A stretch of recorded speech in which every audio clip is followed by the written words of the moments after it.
Il parco giochi di Pian delle Risce a Rocca Pietore, appena rimesso a nuovo, distrutto dagli schianti che ieri hanno interessato l'Alto Agordino. Da Rocca Pietore un reportage video realizzato questa mattina dal sindaco Andrea De Bernardin. Un po' qua un po' là ha fatto chiaramente dei danni che non sono paragonabili a Vaia, ma in un momento in cui il territorio si sta risistemando, queste continue cose minori non ci aiutano. Agordino, Cadore, Comelico e Ampezzo, senza scordare la zona di Auronzo Misurina. Una nuova allerta gialla per criticità idrogeologica su tutto il territorio veneto è stata emessa alle 15 di oggi fino alle 10 di domani.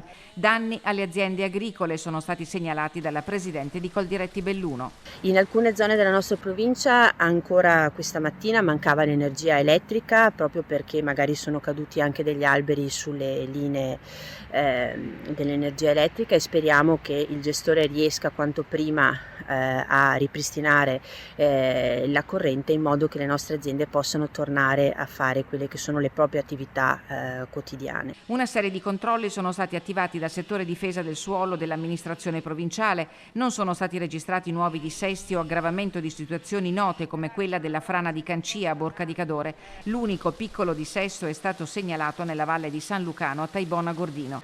Purtroppo ancora una volta la montagna ha dovuto fare i conti con un evento meteo che si è rivelato violento e distruttivo. Le parole del presidente della provincia Roberto Padrin. Per la conta dei danni è ancora presto, ma si presumono assai ingenti.